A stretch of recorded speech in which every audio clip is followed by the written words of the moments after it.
I hope this evening you experience something that has meaning to your life, something that gives you new perspectives, new understanding of spirituality, of Christianity, and of your journey. This is something for everyone, so you don't have to belong to a particular group or anything like that. That's why we call it mysticism. And for disciples, for mainline denomination, that's a very scary word. In fact, it's a word that makes people run the other way.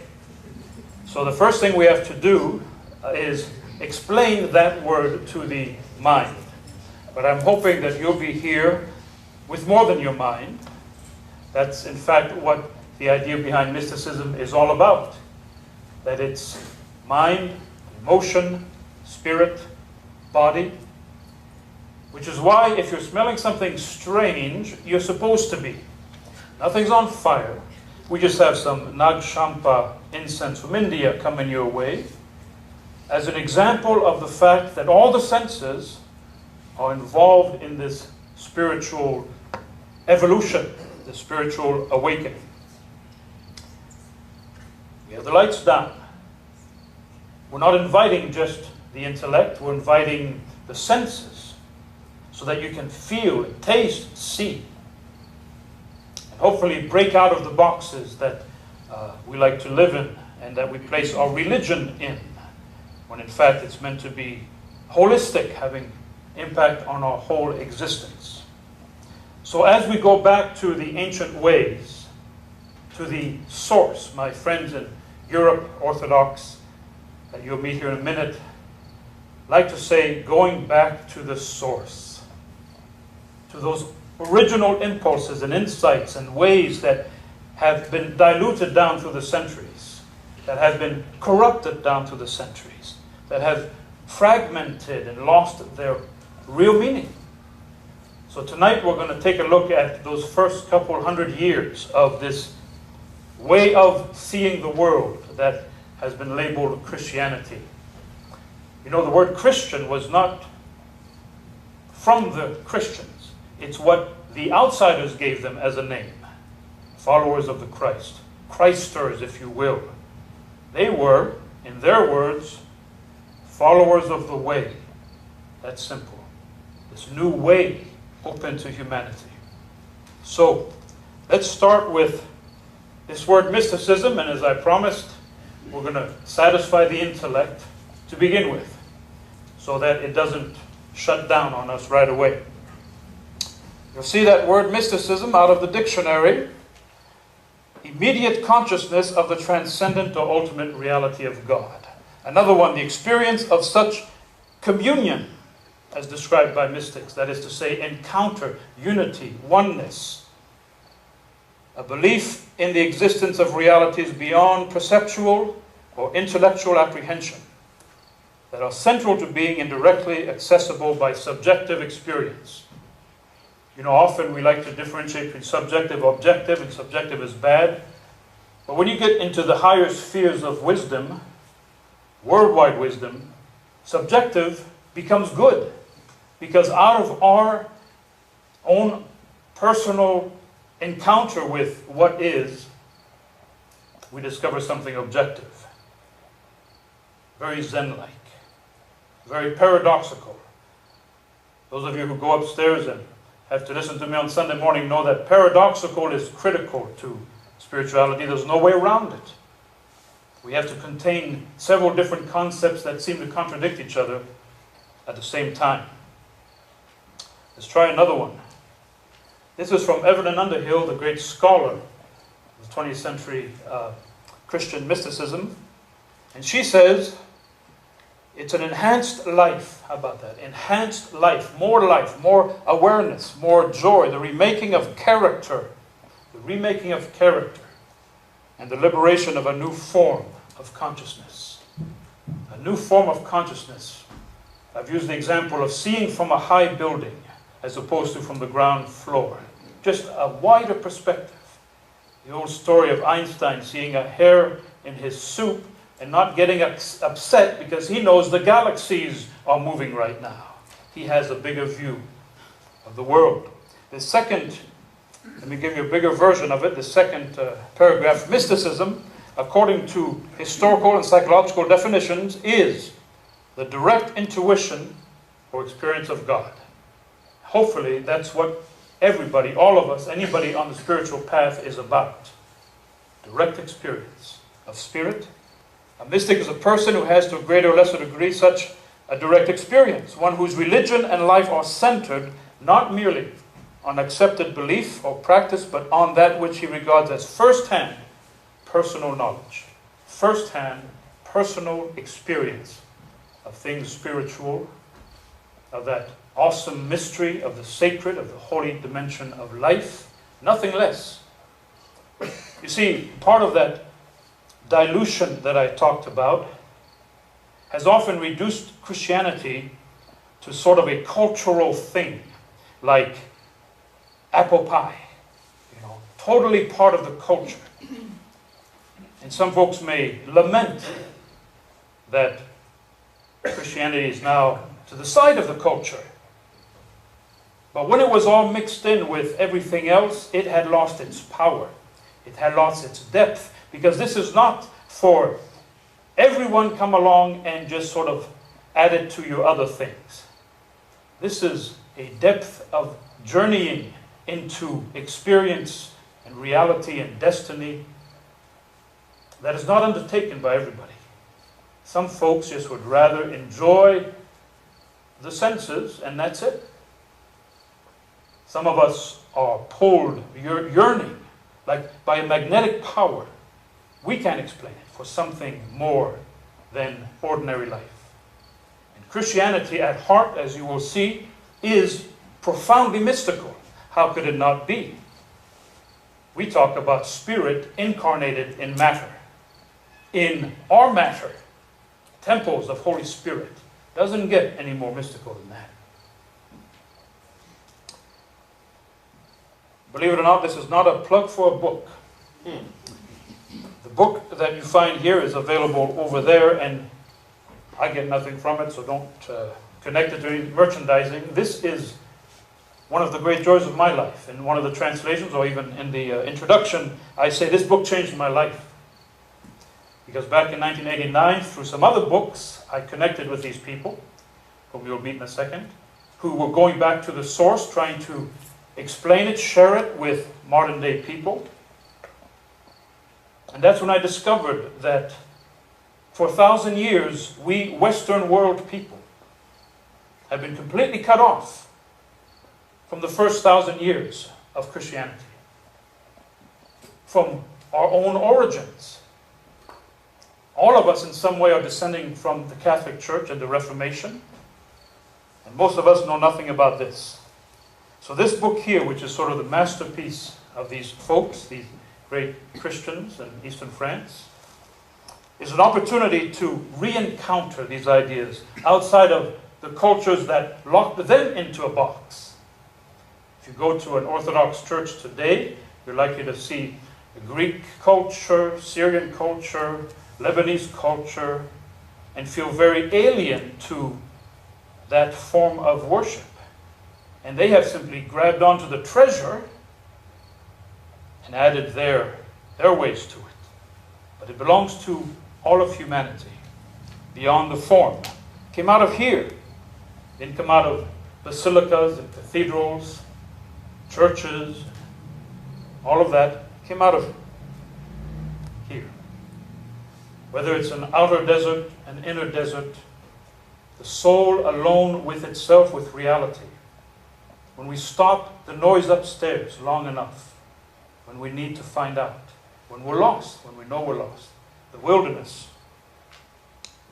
Out of this wilderness came ancient monasteries. This particular one happens to be St. Catherine Monastery.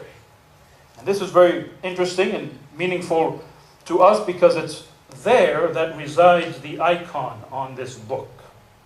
4th century icon. This is not that icon. This is another one you'll see, one of my favorites by Rublev. I even like, as you heard in my sermon the other day, I like the fact that it's incomplete, that it's not all there. There's mystery. One of the boxes we've really made a mistake of putting together is making Jesus a completely like us kind of guy with the blue eyes and all that sort of silliness, when in fact it's a person of power and mystery that we can barely understand. This is another picture. Now, I'm throwing this in as an aside. You all know what this is. This is the Shroud of Turin. And I just want to make this little tiny point. That the Shroud of Turin and one of the very first, if not the first icon of Christ have an awful lot of similarities. And the ancient Orthodox know this. They know that something caused their monk artists to image the Christ in this way. And I suggest to you that this could be that something, perhaps. In other words, there is an ancient tradition that the image of Christ was known and wound its way down through the faithful to these icons. And there it lives in this monastery. I just want to point out these rugged places which represent the kind of rugged spiritual discipline it takes to find one's way into deeper meaning. It cannot be a hobby. It cannot be a habit. It cannot be reduced to a ritual. It takes everything. And these early Christians, these early monks, went on journeys that were life and death for the meaning that they were seeking. Just want to remind you, this image is that of Mount Sinai. Something did happen pretty astonishing on Mount Sinai, if you'll recall your Sunday school classes. Even those of you who are no longer part of the church probably went to Sunday school, didn't you? And here you go with, of course, Moses, the Ten Commandments, the Revelation, all happened right here. So out of those rugged desert cliffs is this history, this experience that sort of brings a sacred dimension to a place that one might not notice otherwise. I want to introduce you to St. Anthony, the very first monk in the Egyptian desert. He went out all by himself. He left Constantinople. He left the artificial world of his culture, the artificial church of his culture, in search of something else that his heart yearned for. And after 20 years or so all by himself, he realized in his aloneness, however satisfied he was, that he now had to turn around and help others. And so he created the very first Cenobitic communities, the very first monastic gatherings, those places that eventually became, guess what? Boxed, controlled, formatted, Xeroxed into ritualistic religion. I want to introduce you to another early desert father, Ephraim the Syrian. I'm sure that very few people here have heard of Ephraim. He was one of the great theologians of early Christianity, of early Orthodoxy, of Eastern Orthodoxy. And he was a poet. So think about this.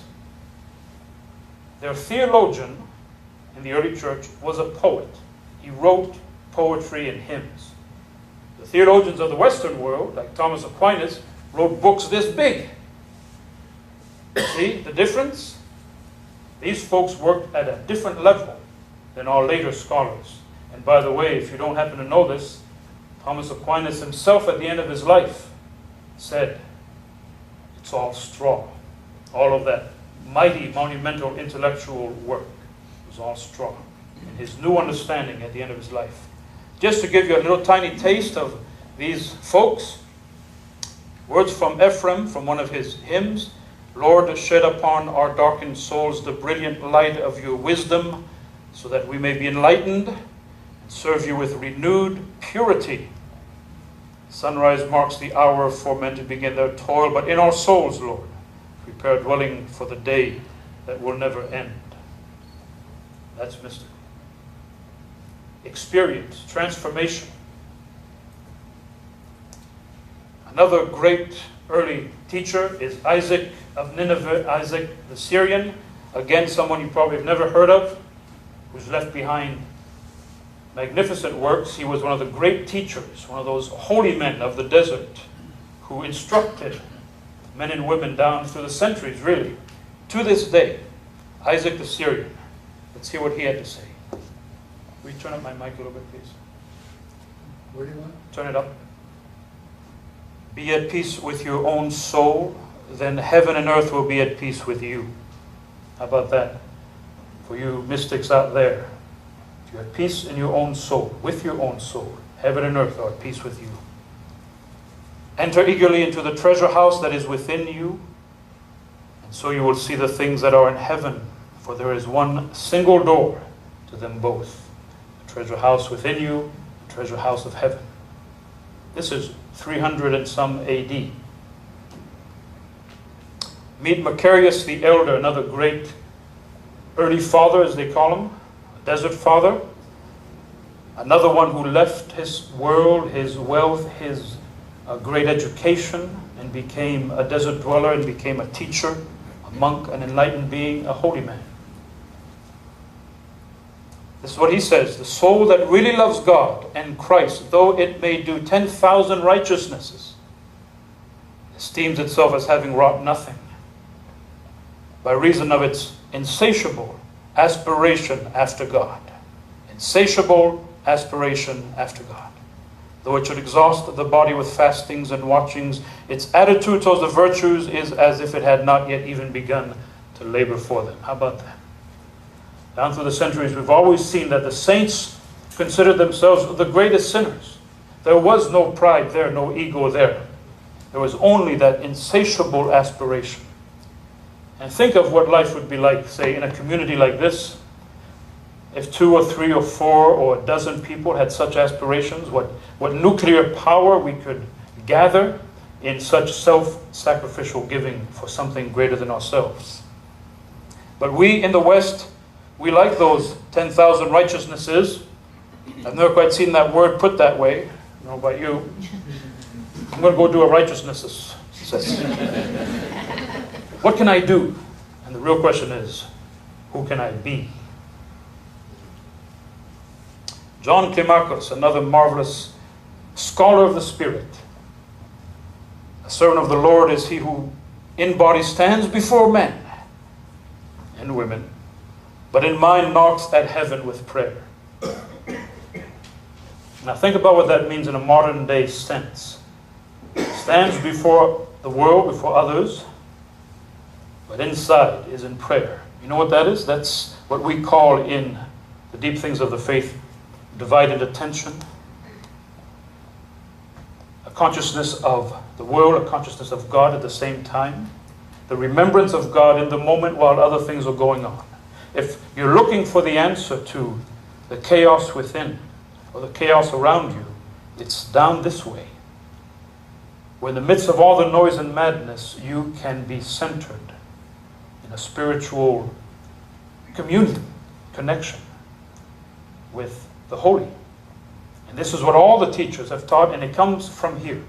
And that is my point, as you'll see here in a moment. But the mystics of the 16th century, as we'll see in a moment, have to say, all of them. Brother Lawrence, famous for saying he is as present to God at the altar in Holy Communion, in the Eucharist, as he is in the midst of the pots and pans in the kitchen. And that's a message to all of us. That anywhere, at Kroger's, you can be in an enlightened state.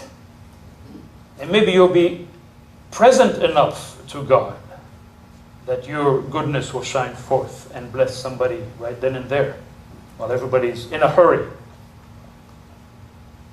John Climacus wrote The Divine Ascent, the ascent of the ladder.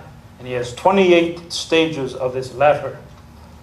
This is one of the great books of those early days, instructions to monks for people who were totally devoted to this, dealing with personal psychological issues, how to become humble, how to overcome arrogance, how to deal with anger, all these things that are very here and now.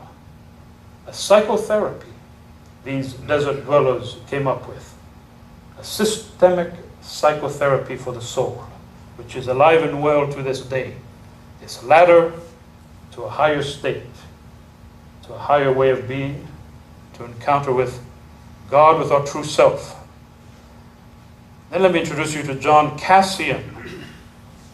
He's of special interest because He's one of those who came from the West and went to those desert fathers and learned from them. Some of us here may have gone to learn from. Maybe some are coming here to learn from. You know, you always need to find a teacher. Even if ultimately the inner teacher is within, you must find a teacher on the way. You must find perhaps multiple teachers until the day comes when everything in life is your teacher. This man was one of us, spiritual seeker, hungry for meaning, who went to find meaning where it was at, which in those days was Isaac the Syrian in the middle of the desert. Spent 20 years there. Then he came back to Gaul, France, and wrote his conferences and established his understanding of these great teachings and bridged the distant Middle East and the Western world. Pre-Roman Catholic Church. An original expression of the source in the West, right here. In other words, our ancestors spiritually. Someone has put together a graph that may or may not be of interest here for you, of all these different elements of spiritual studies in humanity in the ancient times. And I'll point your attention especially over here. Can you see that little red dot there? Hi there. Everybody see it? Okay. Over here, we have Cassian, the man I just spoke of, and Evagrius. I couldn't find his picture, which is why he's not here. There's not even a drawing of this mystery man. Let me just say something about Evagrius. He's the one who brought together the genius of understanding what was called back then the 8 passions. By passions, he really meant pathologies of humanity. And it's a magnificent self-understanding of what is in the way for direct connection with spirit. And it's a little something for you to take home with you. This man's teachings, which are entirely available in Orthodox teachings, the passions, which culminate in pride as the greatest enemy, were corrupted down, misunderstood and reduced, Reader's Digest version, mistranslated into the 7 deadly sins, which most people nowadays completely reject, make fun of, or use in movies. Those 7 deadly sins of the Catholic Church are a poor recognition that there was spiritual genius to be found right there in Evagrius. So if you're really looking for something, you have to leapfrog over some obstacles to the mind and heart. Leapfrog over mortal sin to discover, wait a minute, this is about how to overcome rage, how to find inner peace. Very different than what has been fed down through the ages to the masses. You'll see right here, if my little button will work here, Origen, another great 2nd century mystic teacher, brilliant man who could articulate this new wisdom in a world of high philosophy. The days of Plato, you see down there, Plato and Pythagoras. These folks were the genius of humanity. And this new teaching, this new revelation had to be able to speak to that world, just like we, referring to the Christians now, have to speak to quantum physics, have to know their language that they may understand the links in the common realities that we have. And my point here is these early desert fathers that we find here end up leading to names that are more familiar. Teresa of Avila, John of the Cross, Western, finally something familiar, rooted in these ancient ways. I just show you this picture because this is medieval, 13th century or so.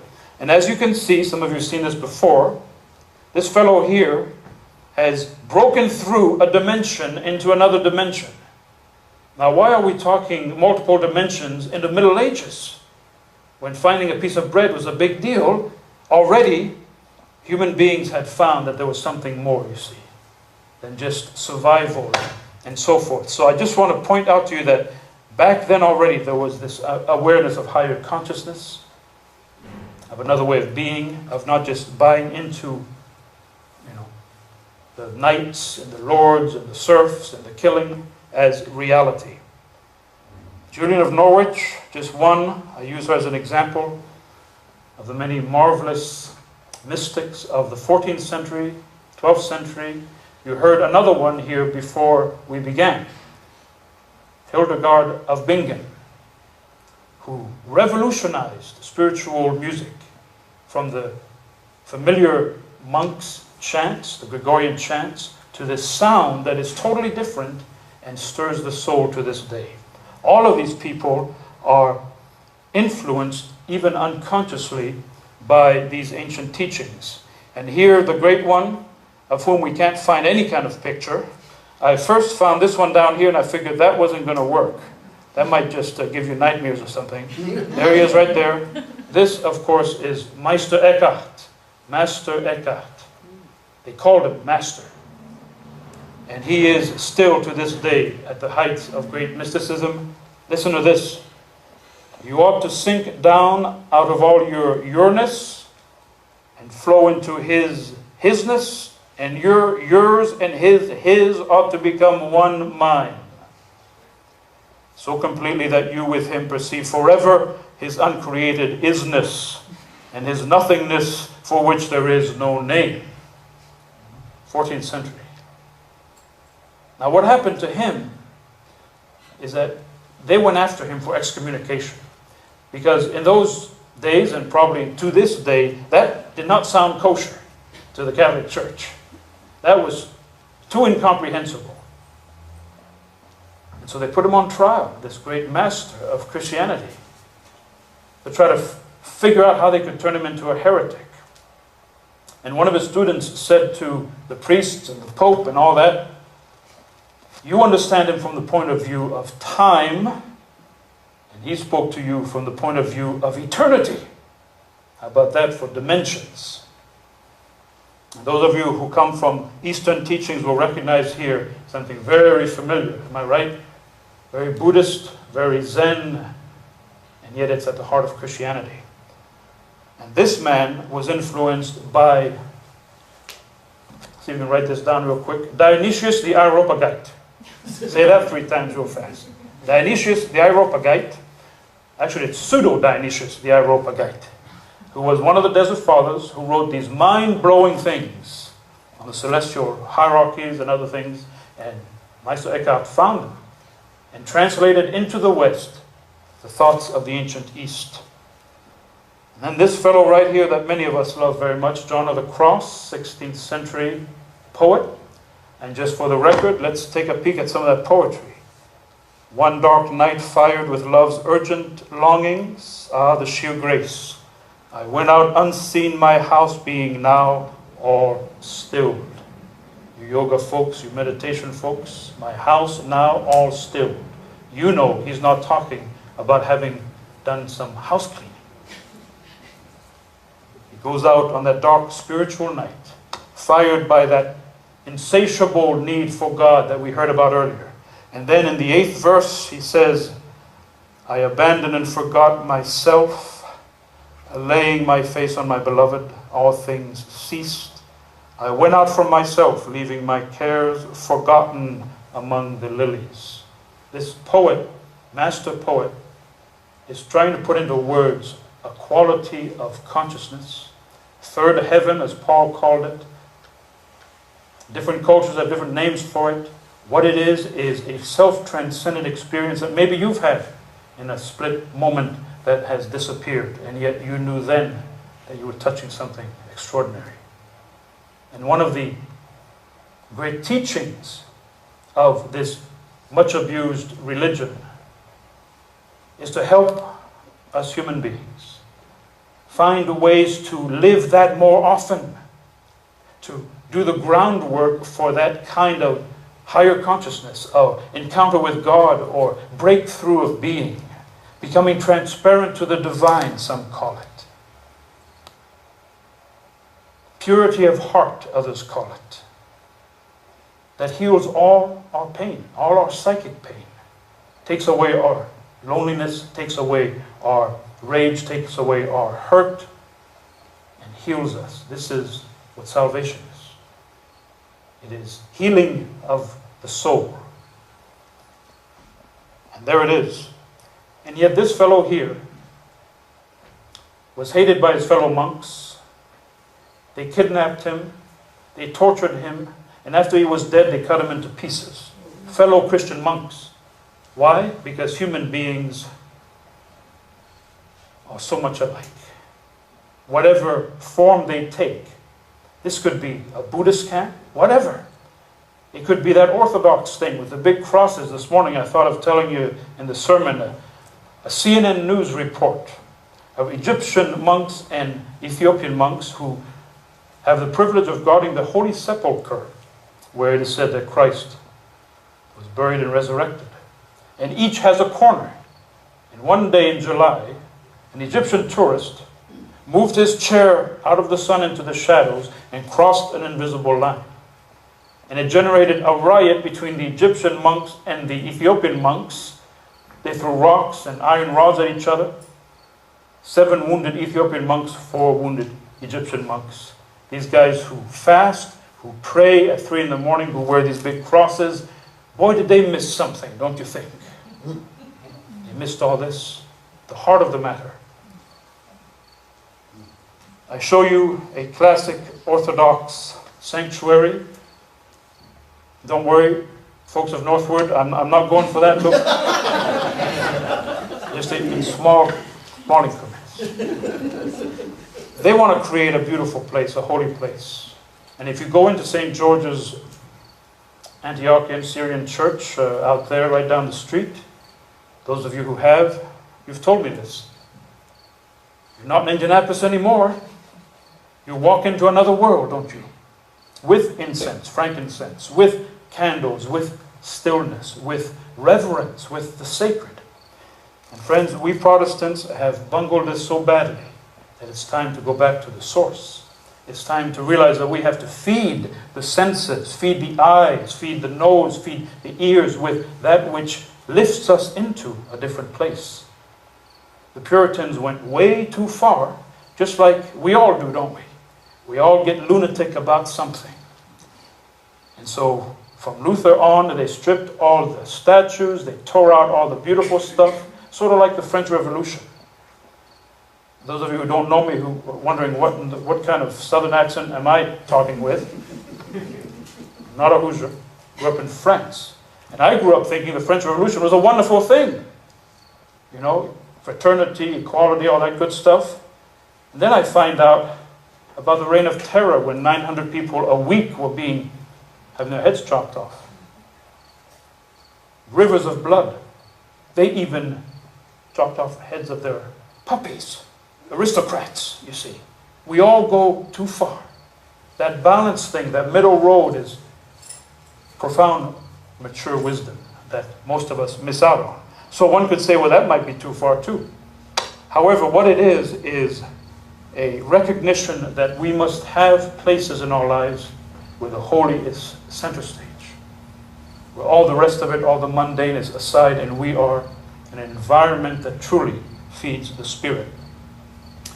And I want to show you that these ancient teachers you've heard of, these people from long ago, their teachings still exist. Here you have a current monk from St. Catherine today. Okay, so I'll agree, they wear funny hats. And they like their, I'd have one of these, but my wife won't let me. Today, this is modern times dealing with these teachings. Modern times, 19th century. I want to introduce you to Seraphim of Sarov, known as the St. Francis of Russia.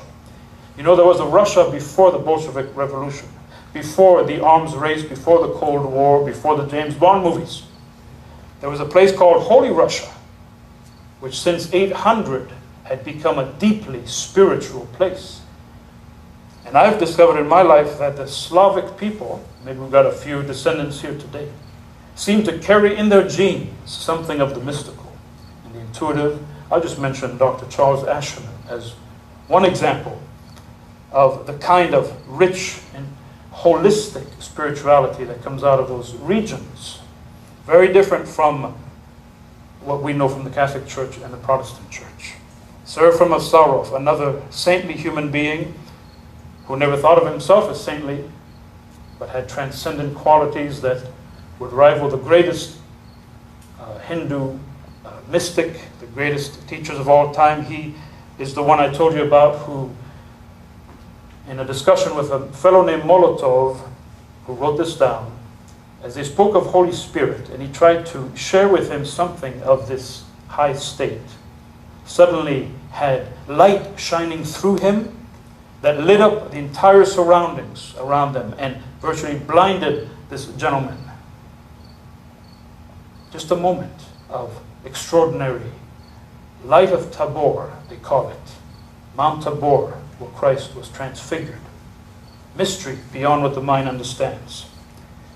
Here's one of those people. This is John Maximovich. He only died in the late 60s.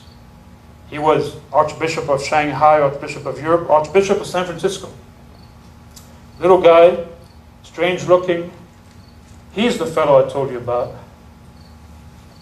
who went into these horrific prisons where the worst of criminals were locked up.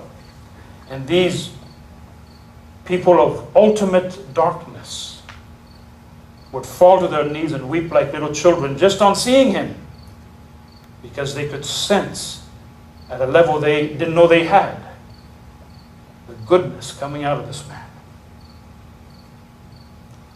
Ironically, he also was martyred in San Francisco by his own congregation, because they were building a giant cathedral that is there to this day, and he was in charge, and so all of the gossip, slander, pickiness, nastiness surrounded him until it killed him, right there in the place where he taught these things. This fellow here died at age 48, I believe in the early 80s. He's known as Seraphim Rose, and he was a PhD at Berkeley studying Chinese when he discovered the teachings of the Desert Fathers and Mothers, and as you can see, he sort of changed directions. He has written some extraordinary works, which after the wall fell, after the collapse of communism and things opened up, it was discovered that throughout Russia, they were reading Xerox manuscripts of this man's works.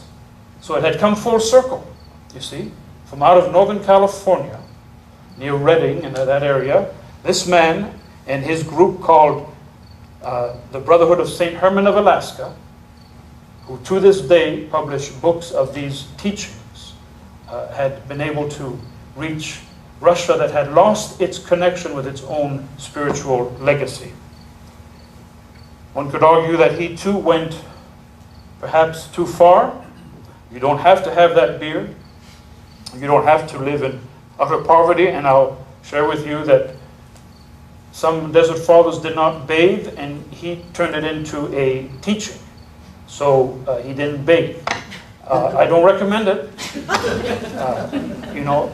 It's just that human thing. Everybody gets carried away, right? Some of us eat too much chocolate. Others don't bathe. What can I say? Now, these are my friends who wrote that book, which is on that table over there.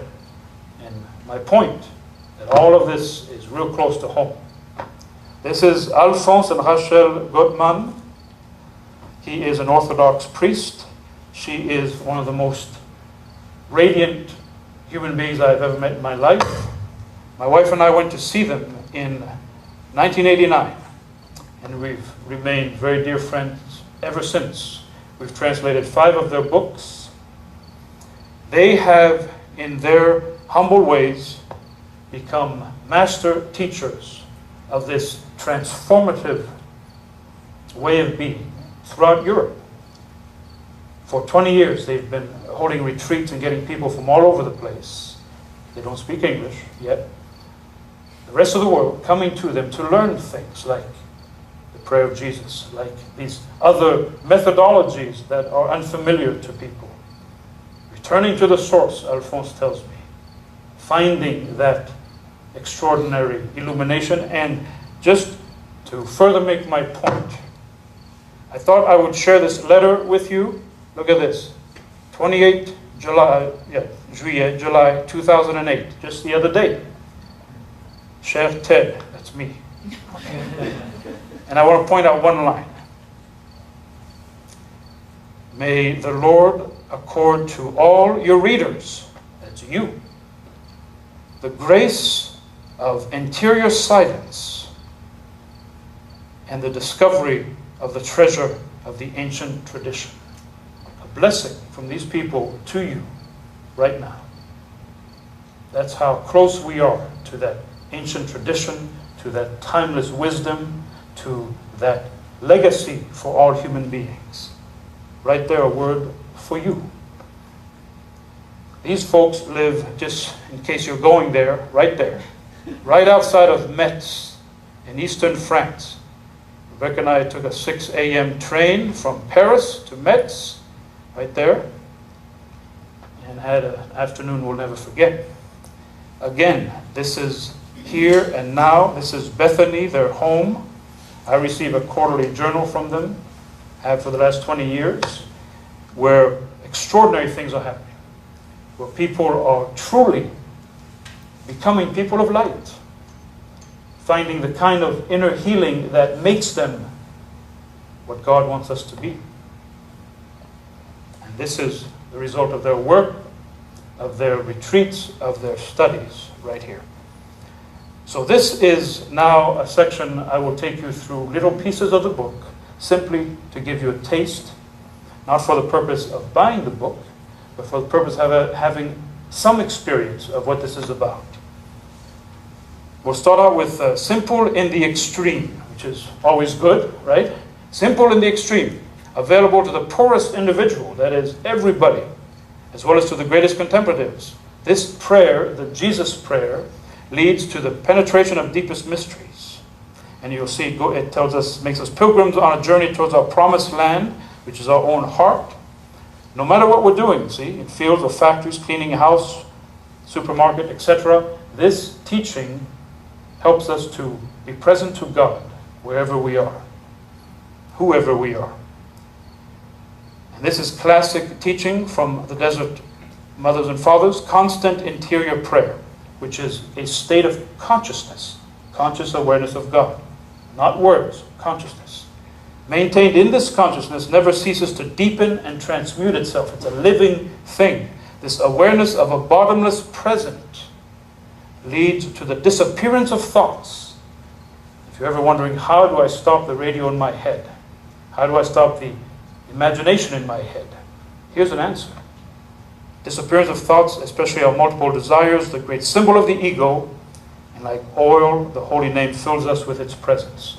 They are giving us not merely a tool, but a pathway to another dimension. They tell us that first the prayer is pronounced with our lips, always putting our heart and mind into it. There's an ancient saying, bring the mind into the heart. And we'll talk about that at some other time. Lovingly focusing our attention on God, each word of the prayer absorbing our whole consciousness. At other times, it can be said between long intervals, and I want to point this out to you, which we simply taste this atmosphere of the presence. So you see, this is not a prayer of petition, I need this, help me with that. It's not a prayer of intercession for the moment. For others, it is a entering into the presence. And they give us this wonderful poetic example, much like a bird beating its wings once and letting itself glide. I'm sure you meditators know what that means. In an act of abandonment, surrender, thy will be done. Just as that bird discovers there's no void beneath it, so we through the prayer discover the presence which precedes and accompanies us. Just a little taste.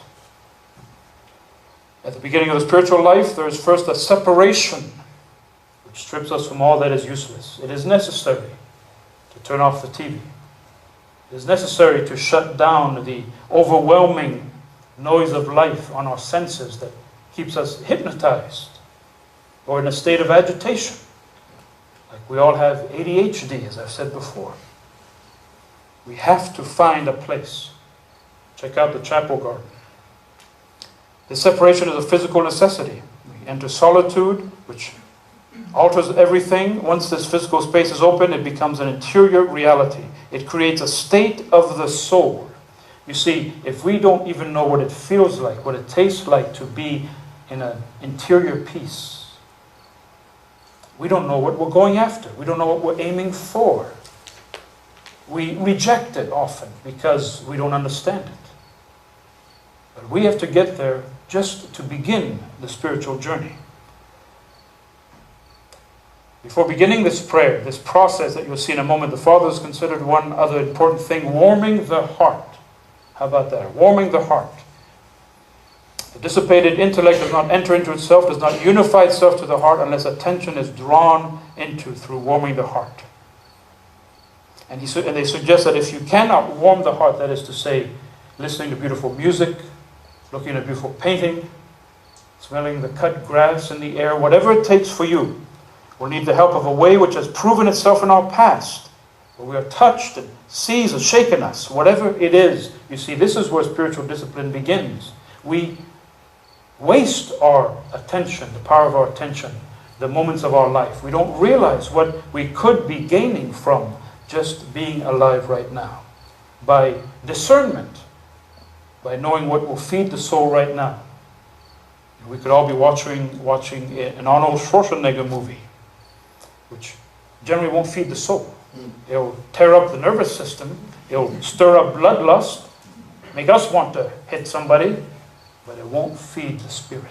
We have to make these choices. Among the great ways of warming our heart is this experience of those privileged moments. That's the best way we could translate it. And these are moments that you've had, were filled with a burst of light, warmth, happiness. We can always remember the hour, the moment, the place. And you think of one when something happened. They call them starry hours, found throughout our life from earliest infancy. I remember as a little boy in a little French village, I used to like to sit on a rock and just sit there. I didn't know why, but it did something to the spirit. And maybe you, in a moment on the beach, on a mountain, wherever, something, somewhere, you have tasted these special moments. And to remember that, and to not take it for granted, to not forget about it, is part of the development of warming the heart, of awakening. In the mental phase, there are multiple phases, as you can imagine. In the intellect, the words are articulated consciously, resonate to our interior ears, can be visualized. This is all one level. Those of you who know Ignatius of Loyola used imagination, picturing things as part of the effort. Visualization, I know, is used in yoga and other places, but it's one stage, it's a beginning stage. And this is very important, an attitude of watchfulness. And they tell us this is a complete stranger to the ego, the illusion of self, which disappears before it. In other words, you can't be full of self and self-interest while looking at something beautiful. The ego is always active on the surface, while watchfulness is a non-action. And there we east meets west. Encounter in depth in the silence of being from which we receive everything, and which leads us at every step. We then live in an atmosphere, in absolute freedom from result. How about that, you Westerners? Freedom from result. All of us are result-oriented to an obsessive-compulsive degree. And to be liberated from the need for result so that we could just live the journey is a spiritual experience. To free oneself from all thoughts and worries requires a continual inner battle. It doesn't happen on its own. It isn't something easy. It is a demanding, the most demanding thing of all, invisible warfare, spiritual warfare. And here's a word that nobody's heard of here, I'm sure, maybe one or two, nepsis, a Greek word, which is watchfulness, awareness, watch of the heart, state of restraint, of extreme vigilance and attention. They tell us all these terms are quasi-synonymous among the fathers. Only the restraint of thoughts and worries makes possible union with God. You can't be full of worry and unite with God. You can't be full of fear and have faith. You see, we're going in different directions. For it releases us from our troubles and our passion and gives us, with the help of grace, a pure heart. Blessed are the pure in heart, for they shall see God. Now, this is a magnificent example of the psychology of the ancient teachings, entirely contemporary. This is how to deal with a thought coming into your mind, which most of us don't even know we're having because we just think it's us. So this is big time spiritual teaching. The thought begins innocently with a simple suggestion, some word or picture. Just something comes into our mind. If the soul dialogues with it, that is, if we get stirred up with it, if we reflect on it, if we spend time with it, then comes the assent. When the object lodges for a long time in the soul and it gets used to it. Think of an example for yourself. Let's say, I don't know, jealousy. Something that's toxic. Jealous thought comes in. You start spending time with it. You start thinking about it. In the shower, at night, next day. You know that experience? And finally comes captivity.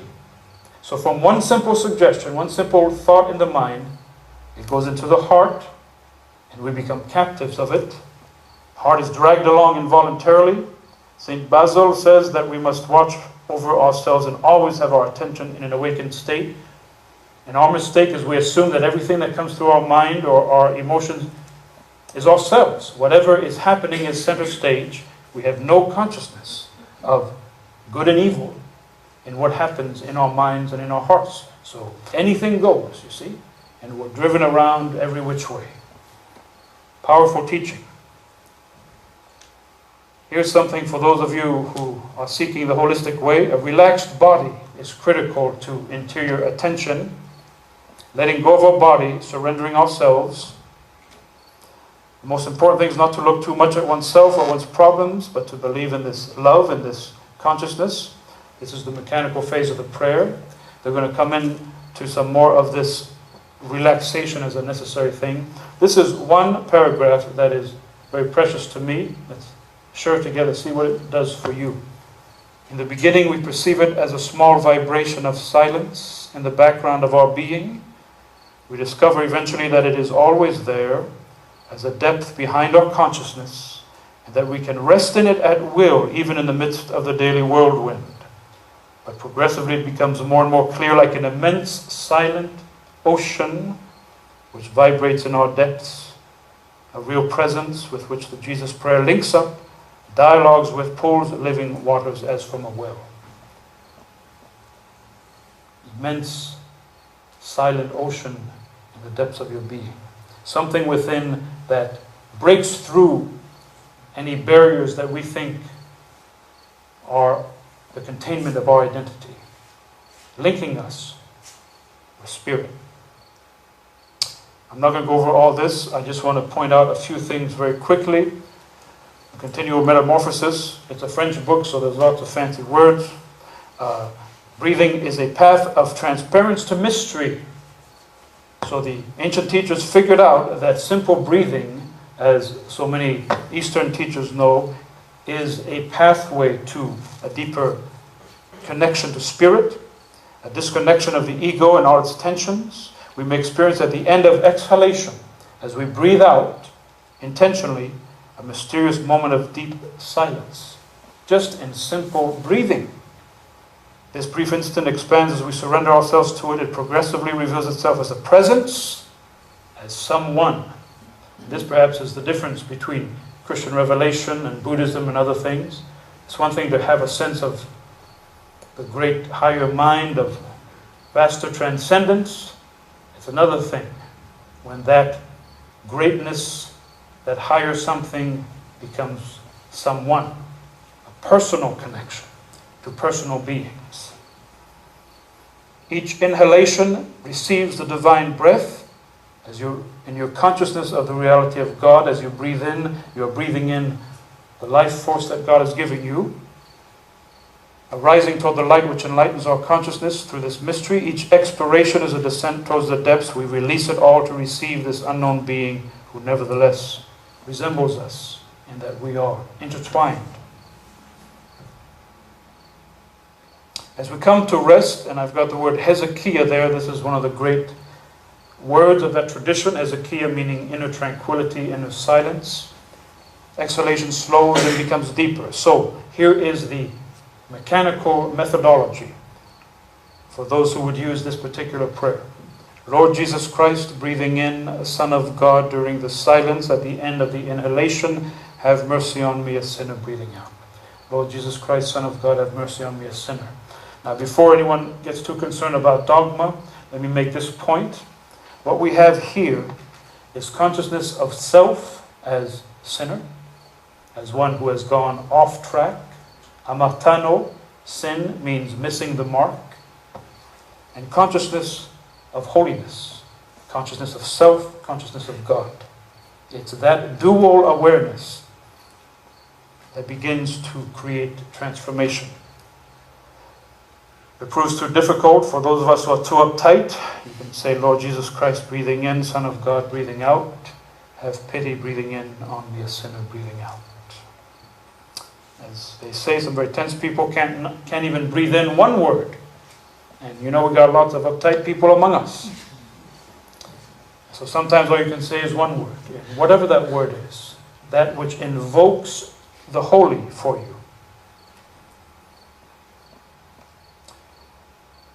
I'm just giving you a tease here. If you're interested in a paragraph that you're missing, it's in that book over there.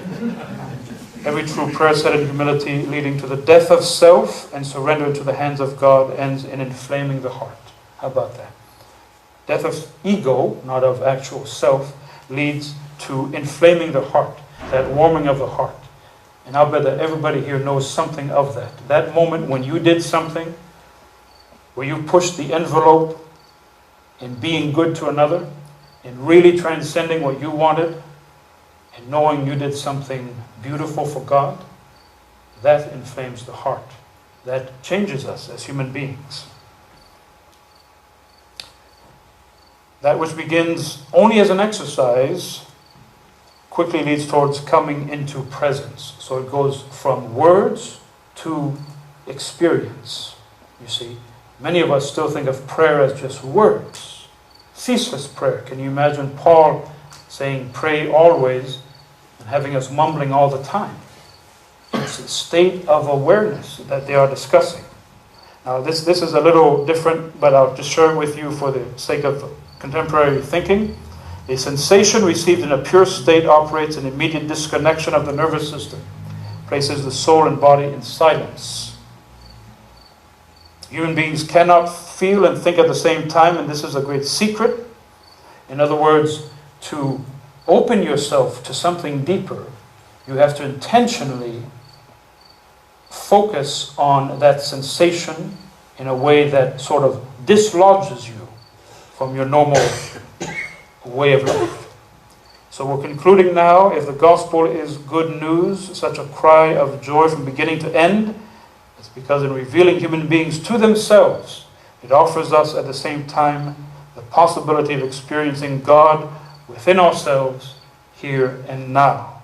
This is theosis, divinization, God realization, the heart of early Christianity, totally forgotten after 1054, and just now appearing on our shores in our awareness.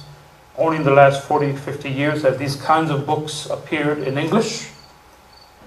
And it's our opportunity to put aside our prejudices or our assumptions of religion and rediscover the heart of it. Thank you very much for your attention. And I open the floor to questions if you want to turn the lights on, please.